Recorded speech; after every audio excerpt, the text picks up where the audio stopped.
Canada, known for its welcoming spirit and open arms, found itself at the centre of a storm of disbelief, anger and fear. At the heart of it all, Ahmed Fuad Mustafa Eldidi, a man accused of unspeakable acts, a man granted the privilege of Canadian citizenship.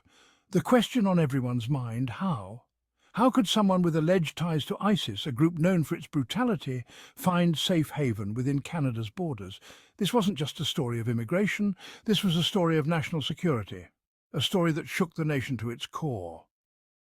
The question echoed throughout the nation: how did a man with such a dark past, a man accused of horrific acts, manage to obtain Canadian citizenship? The answer, it seemed, lay in the complex and often criticised immigration system.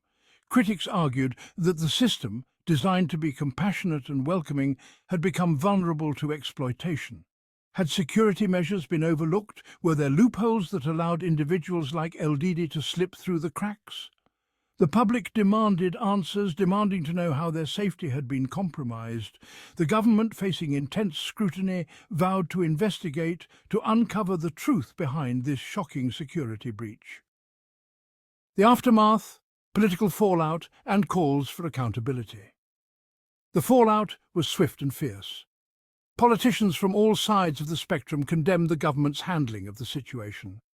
Opposition parties seized the opportunity to criticise the Trudeau government, accusing them of prioritising political correctness over national security.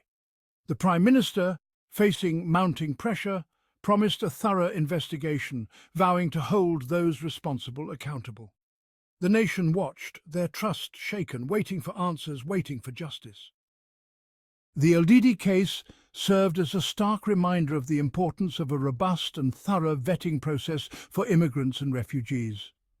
The safety and security of Canadians, it was clear, depended on the effectiveness of this system. Calls for reform echoed throughout the nation, demanding a system that balanced compassion with security, a system that welcomed those in genuine need while keeping out those who posed a threat.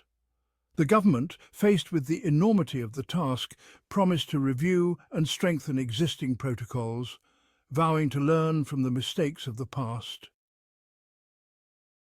The road ahead: safeguarding Canada's future.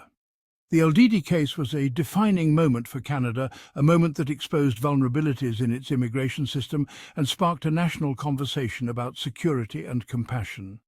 The road ahead will be long and arduous, requiring a delicate balance between welcoming newcomers and protecting citizens.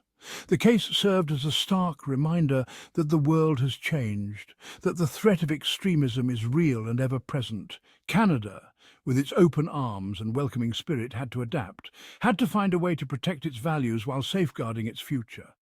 How on earth did Ahmed Fuad Mustafa Eldidi and his son get their Canadian citizenship? For Trudeau, it's not about actions, it's about the processing paperwork.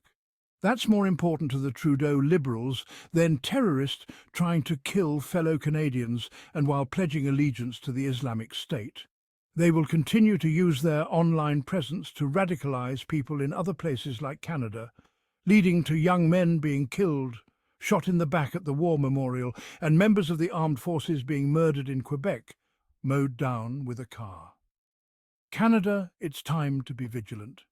These terrorist groups, ranging from ISIS, Hamas and the PFLP, are frustrated by the effectiveness of the Israeli and American-backed military effort, so they will focus on so-called soft targets in Western democracies worldwide. Other countries are being vigilant about it, except for Canada. Stay safe and be vigilant. Please comment, like and subscribe for more videos.